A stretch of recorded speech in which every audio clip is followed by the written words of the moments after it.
ամեն ինչ այլ է եւ փոխվել է։ Եթե Դոնալդ Թրամփը բացահայտ Զելենսկիին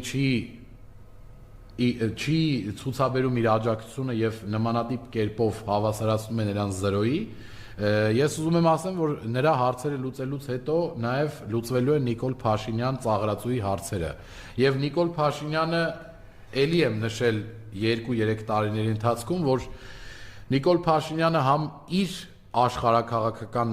կենտրոնին է գցել, որի առաջ պատասխանատվություն է կրում, համ Ռուսաստանի հետ է դաշնակցային հարաբերությունները հավասարացրել 0-ի եւ բաները խոսք տվել եւ չի արել, համ եվրոպացիներին է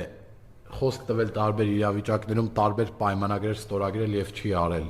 համ թուրքերին եւ ադրբեջանցիներին է բաներ խոսք տվել, պայմանավորվել եւ չի արել։ Եվ այդ բաներ խոսք տալ եւ պայմանավորվածությունները չանելու արդյունքում են եղել ջերմուկի